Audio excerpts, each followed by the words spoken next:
Welcome to the War Archive, where wars become stories. In the final moments before dawn on February 27, 2026, Kabul awoke to a sound it knows too well, the low, rolling thunder of jets cutting through the cold mountain air.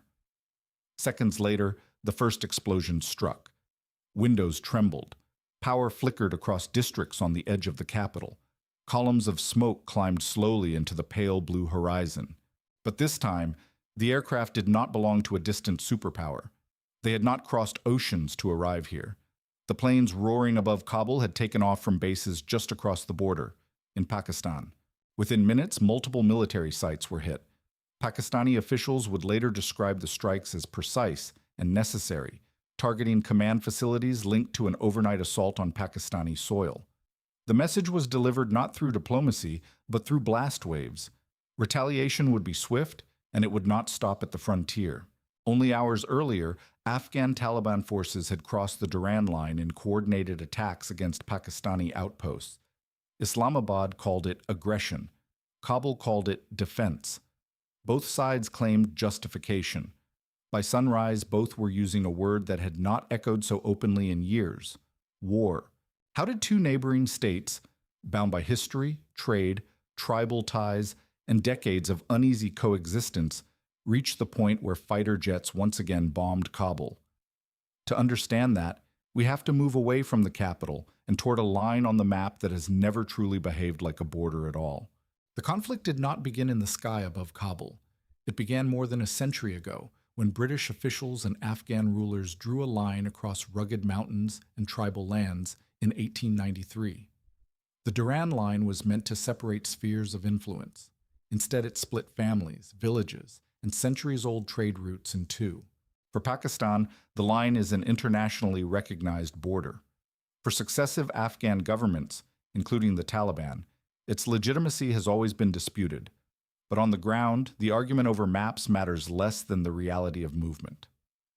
The frontier cuts through Pashtun territory, where tribal identity often runs deeper than national allegiance. The terrain itself compounds the problem. Mountain passes and narrow valleys create countless routes that are difficult to monitor. Smugglers, traders, shepherds, and fighters cross regularly. When pressure intensifies on one side, individuals can slip across to regroup on the other. Geography becomes both shield and escape route. Over decades, this porous frontier has allowed insurgencies to survive longer than many expected. It has blurred accountability. When violence erupts in Pakistan's northwest, Islamabad looks westward. When bombs fall on Afghan soil, Kabul sees encroachment. The Durand Line is not merely a border. It is a fault line, one that cracks whenever mistrust deepens. And in early 2026, that mistrust was already approaching a breaking point. Long before jets streaked over Kabul, Pakistan had been fighting a different battle, one that rarely made international headlines but steadily eroded domestic stability. The Taliban Pakistan, or TTP, had intensified its campaign of bombings, assassinations, and ambushes across the country's northwest. Police stations were targeted, convoys were struck without warning, even emergency responders found themselves in the crosshairs. The TTP shares ideological roots with the Afghan Taliban, but its objective is distinct: destabilizing and reshaping the Pakistani state itself. For years, Islamabad has argued that elements of this insurgency exploit safe havens across the Afghan frontier. Fighters would strike inside Pakistan, then retreat into terrain that becomes diplomatically complicated to pursue. Public patience began to thin. Each attack amplified pressure on Pakistan's leadership to act decisively. Intelligence agencies warned that the pace of militant operations was increasing, not slowing. Officials repeated a familiar accusation that Kabul was either unwilling or unable to restrain networks operating near the border. Complicating matters further were long-standing suspicions of Indian involvement, a narrative that resonates deeply in Pakistan's political discourse. While direct proof remained elusive, the perception of encirclement carried weight.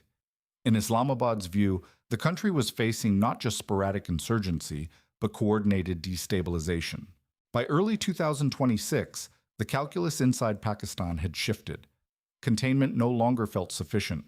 If the threat originated beyond the frontier, then the frontier itself could no longer be treated as untouchable. Before Kabul was bombed, Pakistan had already crossed the frontier once. On the morning of February 22nd, Pakistani aircraft carried out airstrikes inside Afghan territory. Islamabad described the operation as targeted and limited, a response to mounting TTP activity believed to be coordinated from hideouts near the border. Pakistani officials claimed dozens of militants were killed, presenting the strikes as a necessary extension of domestic counterterrorism. In their framing, sovereignty could not shield those who launched violence across the line. The action was portrayed not as escalation, but as enforcement. Kabul rejected that version immediately. Afghan authorities accused Pakistan of hitting civilian structures, including homes and a religious school. They reported civilian casualties and summoned Pakistan's ambassador in protest. Public statements invoked the obligation to defend Afghan soil, politically, morally, and religiously. The airstrikes did more than destroy buildings. They narrowed Kabul's room to maneuver. For a leadership that built its identity around resistance to foreign intrusion, appearing passive after bombs fell inside its territory risked internal dissent and loss of credibility. The pressure to respond was not only strategic, and it was reputational. What Islamabad considered a contained warning began to look, from Kabul's perspective, like an open challenge. And once that perception took hold, the next step became harder to avoid. In the days that followed the February 22nd strikes, the border did not erupt immediately. Instead, it tightened. Pakistani security forces were placed on heightened alert. Intelligence briefings warned of possible retaliation, not just isolated skirmishes, but something coordinated and deliberate. Inside Pakistan, violence continued at a simmer. Roadside bombs reappeared along vulnerable routes. Police patrols were ambushed in remote districts. Whether these attacks were centrally directed or simply opportunistic, they reinforced a growing belief in Islamabad that escalation was inevitable. Along the frontier, small exchanges of gunfire flickered in contested sectors. Reinforcements moved quietly under cover of routine rotations. Public statements from both governments grew sharper. Each accused the other of provocation. Each insisted it was acting defensively. The mood shifted from uncertainty to anticipation. Military planners on both sides were no longer asking if another move would come. They were preparing for when. Radios crackled with reports. Patrols doubled. Maps were studied more carefully. By the evening of February 26th, the tension felt combustible. And then, under cover of darkness, it ignited. Late on February 26th, Afghan Taliban units began advancing toward multiple sectors along the Durand Line. What followed was not a single clash, but a coordinated assault across several provinces. Fighters crossed into Pakistani territory under cover of darkness, targeting checkpoints and military outposts in near-simultaneous strikes. Videos that later surfaced showed armored vehicles moving toward the frontier, some identified as American-made equipment left behind during the chaotic withdrawal of U.S. forces in 2021. Rocket systems fired in high arcs across the border, streaking briefly through the night before detonating against fortified positions. The optics were striking, a former insurgent movement deploying captured modern hardware in a conventional push. In the opening hours, several Pakistani outposts were reportedly overrun. Communications flared with urgent requests for reinforcements. The assault carried the rhythm of planning rather than spontaneity. Kabul described the operation as retaliation for the February 22nd airstrikes, a measured response to defend its sovereignty. But this was not guerrilla harassment in mountain passes. It was an attempt to seize ground and inflict visible losses through direct confrontation. That distinction mattered, because in choosing to fight this way, the Taliban stepped into a different kind of war. One defined less by endurance and more by capacity. And capacity would soon decide the pace of events.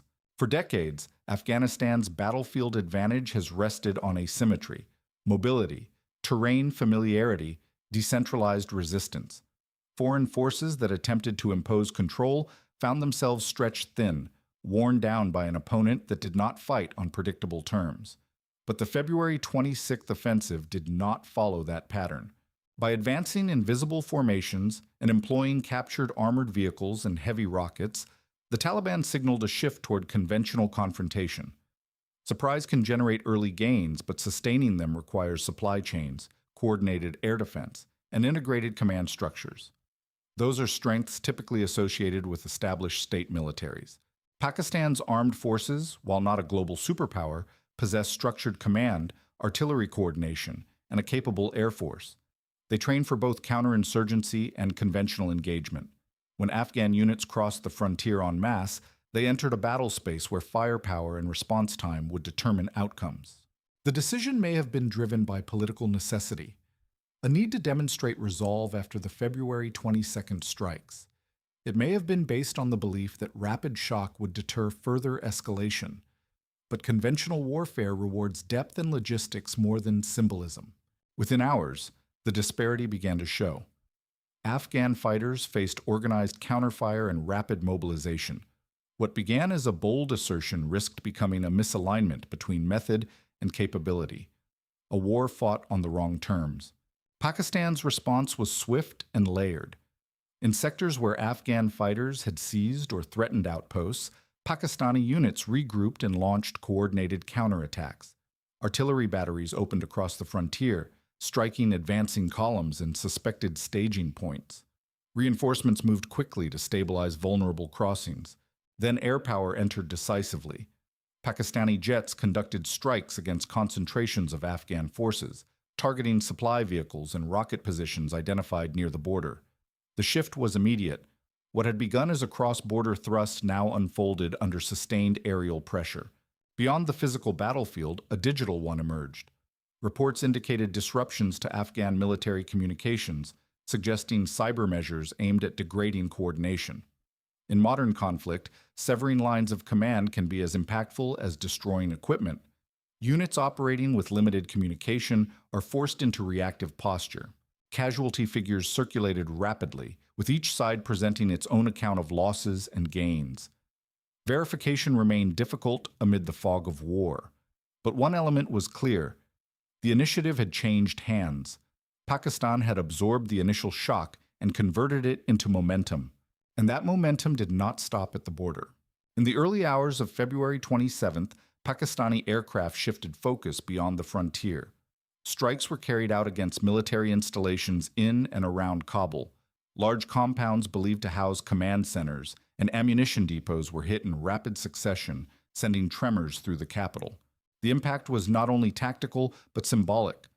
Kabul represents the center of authority for the Afghan Taliban. By targeting sites within the capital, Pakistan signaled that the confrontation would not remain confined to remote border posts. The escalation was deliberate, a demonstration that retaliation would reach into the heart of Afghan command infrastructure.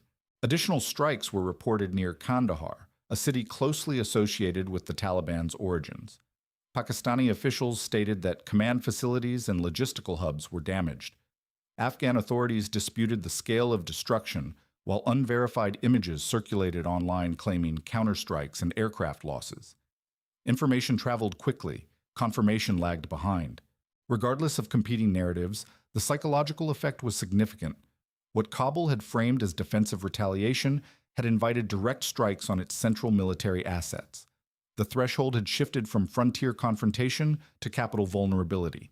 By sunrise, the language on both sides hardened further. The conflict had crossed another line, not only geographically, but politically. A direct strike on Kabul did not unfold in isolation. Within hours, diplomats began moving. Emergency consultations were requested at the United Nations. Security Council members called for restraint, even as they reviewed fragmented reports from the ground. Public statements were measured, but the urgency was unmistakable. Two nuclear-armed neighbors on the brink of sustained conflict could not be ignored. China, Pakistan's closest strategic partner and a major investor through the China-Pakistan Economic Corridor, urged de-escalation. Stability along its western frontier and the security of infrastructure projects mattered deeply to Beijing. At the same time, Chinese interests in Afghanistan's untapped mineral resources added another layer of concern. A widening war would threaten both investments and long-term access. In Washington, officials monitored developments carefully. Images of American-made armored vehicles appearing in cross-border assaults underscored the lingering consequences of the 2021 withdrawal.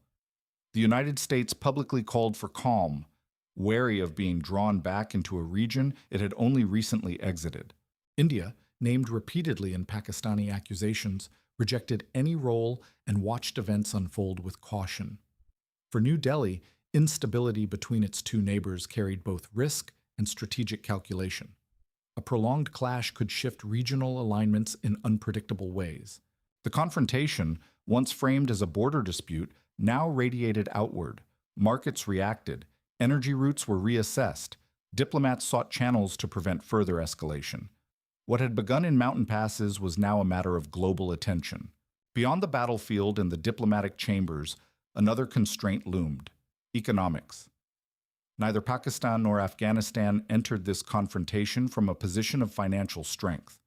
Pakistan was already navigating fragile negotiations to stabilize its currency reserves and manage external debt. Inflation had strained households, and fiscal space was limited. A prolonged conventional conflict would demand resources: fuel, ammunition, mobilization, logistics. Even short bursts of escalation disrupt trade corridors and investor confidence. For a country balancing economic reform with security pressure, sustained warfare carries costs that extend far beyond the front line. Afghanistan faced its own constraints. International sanctions, frozen assets, and a weakened banking system had already narrowed its options. Humanitarian aid sustained much of the population. A broader war risked further isolation and economic contraction at a time when domestic recovery remained fragile. In purely economic terms, escalation bordered on self-sabotage. War can rally public sentiment temporarily, but it strains institutions that are already stretched thin. The longer hostilities continued, the heavier the burden would fall on civilians who had little influence over strategic decisions. Financial fragility does not prevent conflict, but it narrows the margin for error. And as both governments weighed their next moves, the cost of miscalculation was no longer measured only in territory or prestige, but in solvency and survival. There is a phrase that often resurfaces whenever Afghanistan is drawn into conflict: the graveyard of empires. It suggests inevitability, as if history itself conspires against those who step too boldly into its terrain. But the lesson is not mystical. Afghanistan exhausts adversaries when wars expand beyond their original intent. This time, the confrontation did not begin with a distant empire crossing oceans. It began with neighbors bound by geography and rivalry. Pakistan demonstrated its capacity to retaliate swiftly. Afghanistan asserted its willingness to respond. Both proved resolve. Yet resolve alone does not determine endurance. If escalation continues, each side risks stepping deeper into a conflict that neither economy is prepared to sustain and that regional powers are eager to contain. Pride can prolong confrontation. Fatigue can quietly reshape it. History does not repeat mechanically, but it warns consistently. For families along the Durand Line, the stakes are immediate: security, livelihood, stability. For leaders in Islamabad and Kabul, the calculus is broader: credibility, deterrence, survival. The question is not who can strike harder in a single night. It is who can avoid becoming trapped by momentum. As smoke thins over Kabul and the border valleys settle into uneasy quiet, the path forward remains uncertain. Whether this becomes a brief eruption or a prolonged chapter will depend not on legend, but on restraint.